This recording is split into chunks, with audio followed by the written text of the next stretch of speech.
Sir, पहला सवाल तो मेरा यही होगा, जिस तरह से विधान परिषद चुनाव में एआईएमआईएम की एमएलसी सीट की मांग जो है वो आरजेडी के लिए नई मुश्किल खड़ी कर सकती है। राज्यसभा चुनाव में जिस तरह से समर्थन देने के बदले एआईएमआईएम अब तेजस्वी यादव से एकमात्र जो विपक्षी सीट है उस पर अपना उम्मीदवार उतारने की मांग कर रही है, और अगर आरजेडी इस मांग को ठुकराती है तो एआईएमआईएम अपना प्रत्याशी उतार देती है, तो ऐसे में हो सकता है कि विपक्षी वोटरों का बंटवारा हो जाए और आरजेडी को सिर्फ एनडीए ही नहीं बल्कि अपने सहयोगी वोटों को भी एकजुट करने की चुनौती होगी। क्योंकि राज्यसभा चुनाव के दौरान भी हमने देखा था जिस तरह से कांग्रेस के 3 विधायक अनुपस्थित थे, उसके अलावा आरजेडी के भी विधायक नहीं आए थे, और इस तरह से आरजेडी के जो उम्मीदवार थे राज्यसभा में उनको झटका मिला था। इस बार खैर तेजस्वी यादव या महागठबंधन कह लें तो कोई भी ऐसी चूक नहीं कर सकती है जिससे समीकरण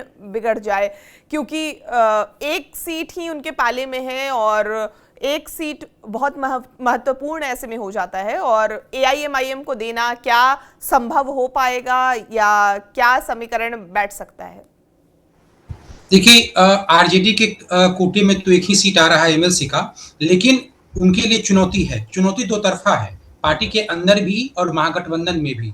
दरअसल एआईएमआईएम का की जो दावेदारी है वो राज्यसभा में उन्होंने जो समर्थन दिया था उसके बदले में है। हालांकि इनके समर्थन से या कांग्रेस के जो एक विधायक थे उनके समर्थन से आरजेडी के जो उम्मीदवार थे वो राज्यसभा में जीत नहीं पाए थे, लेकिन जैसे तैसे करके कांग्रेस के 6 में से 3 गायब हो गए और कम से कम ओवैसी की पार्टी कांग्रेस की जगह पे थी जो मुस्तैदी के साथ आरजेडी के कैंडिडेट के साथ खड़ी थी।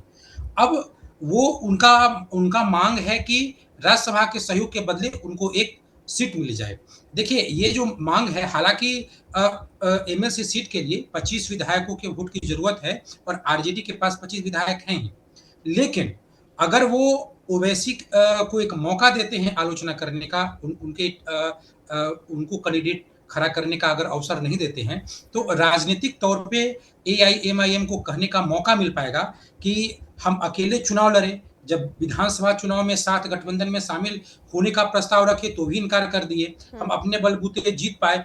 उसके बाद जब राज्यसभा का चुनाव हुआ है तब भी हम महागठबंधन का साथ दिए, आरजेडी का साथ दिए, और अब जब हमारी बारी है, यानी जो अल्पसंख्यक समाज है उनको अपना एक प्रतिनिधि भेजना है, तो आरजेडी ने अपना हाथ पीछे खींच लिया। तो राजनीतिक तौर पे तो जो पक्ष है, जो नैरेटिव है, वो एआईएमआईएम के पाले में जाता है, लेकिन दूसरी तरफ आरजेडी की मुश्किलें ये हैं कि एक तो आरजेडी के पास अपने 25 विधायक हैं, अगर वो 25 विधायक एकजुट रह गए तो वो अपना कैंडिडेट निकाल सकता है। उसके बाद अगर एआईएमआईएम के दावेदारी को आरजेडी अगर मान लेती है तो फिर कांग्रेस का क्या होता है? कांग्रेस के जो प्रदेश अध्यक्ष हैं राजेश राम, उन्होंने भी कहा है कि हम भी अपनी दावेदारी पेश करेंगे।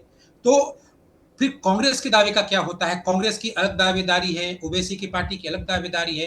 तो इस तरीके से को लेकर के आरजेडी के लिए एक समीकरण साधना मुश्किल होता है। दूसरी बात यह है कि राज्यसभा चुनाव के दरमियान जो आरजेडी के ढाका के जो प्रत्याशी थे फैजल रहमान, वो अनुपस्थित थे। अपनी मां की बीमारी का उन्होंने कारण भी बताया और उसके कारण वो अनुपस्थित रहे थे उसमें। उसके बाद कुछ दिन पहले वो जाके मुख्यमंत्री सम्राट चौधरी से मिलते भी हैं। हालांकि वो आरजेडी से बागी हुए हैं या उन्होंने कुछ इस तरह का बयान दिया है, ऐसी बातें नहीं है, लेकिन इतना तो सत्य है कि जब चुनाव की बारी थी राज्यसभा के दौरान तो अनुपस्थित रहे। तो 25 विधायक चाहिए, 25 में से अगर एक भी अनुपस्थित हो जाए तो कैंडिडेट जीत नहीं सकता है। दूसरी बात यह है कि कांग्रेस के कितने विधायक, अगर आरजेडी अपना कैंडिडेट देती है तो कांग्रेस कितना साथ देती है, क्योंकि ओवैसी की पार्टी हमेशा हमलावर है, हमेशा वो बयान दे रही है। कांग्रेस शांत है, कांग्रेस के अंदर भी, कांग्रेस और आरजेडी के अंदर भी बहुत हलचल है, कांग्रेस के भीतर भी हलचल है। ऐसा नहीं, अगर कांग्रेस के जो प्रदेश अध्यक्ष हैं या जो कांग्रेस पार्टी अगर आरजेडी के उम्मीदवार का साथ देना चाहेगी, देने की घोषणा कर देगी, तो भी कांग्रेस के जो 6 विधायक कितने एकजुट रह पाएंगे, ये भी एक बहुत बड़ा सवाल है। तो कहीं ना कहीं आरजेडी के लिए ये मुश्किल है कि अपने सहयोगी पार्टी को और अपने विधायकों को सबको वोट के समय एकजुट रखना ये उनकी चुनौती है। क्योंकि इसमें जो वोट होता है वो प्रथम वरीयता के आधार पे और दूसरी वरीयता के आधार पे 2 तरीके से वोटिंग होता है। उसकी गणना के आधार पे कोई भी पार्टी जीत सकता है, कोई भी उम्मीदवार जीत सकता है। इसलिए यहाँ एक-एक विधायक का वोट जो है वो बहुत ही मायने रखता है। ऐसे में कितना एकजुट रख पाएँगे? दूसरा हलचल आरजेडी के साथ है अपने पार्टी में कि ये टिकट अगर आरजेडी अपने उम्मीदवार को खड़ा करती है, तो किसे खड़ा करती है? पहले राबड़ी देवी की इच्छा थी कि उनके बेटे को ये दिया जाए, टिकट दिया जाए। उसके बाद उनके बेटे ने इनकार कर दिया, तब रोहिणी आचार्य से मिलने लालू यादव दुबई गए हुए हैं, दुबई गए हुए हैं। तो इस तरीके से अगर परिवार के सदस्य को अगर वो सीट मिलती है, तो भी एआईएमआईएम को कहने का एक मौका मिल जाएगा कि देखिए ये अल्पसंख्यक समाज को विधान परिषद में न भेज करके अपने परिवार को, अपने परिजन को, अपने बेटी, अपने बेटा को ये भेज रहे हैं। तो इस तरीके से आरजेडी के लिए ये उतना आसान नहीं है।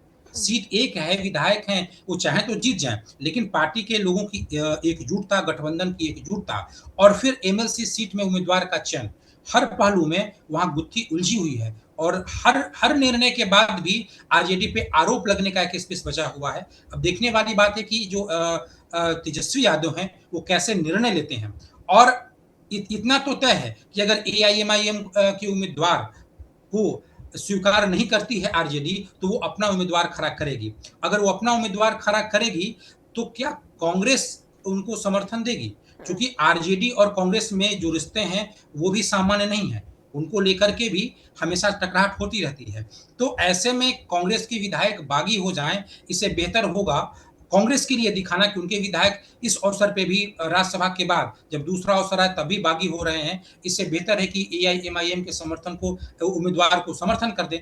तो इस तरीके एक तरीके का ये भी संभावना है कि चूँकि जिस तरीके का कॉन्फिडेंस दिख रहा है एआईएमआईएम के पार्टी के नेताओं में, मुझे लगता है कि कहीं कांग्रेस का उनको साथ न मिल जाए और आरजेडी अलग-थलग न पड़ जाए। इसलिए देखने वाली बात होगी, हालाँकि आगामी महीने में इलेक्शन होने वाला है। अब देखने वाली बात होगी कैसे आरजेडी इस परिस्थितियों का सामना करती है।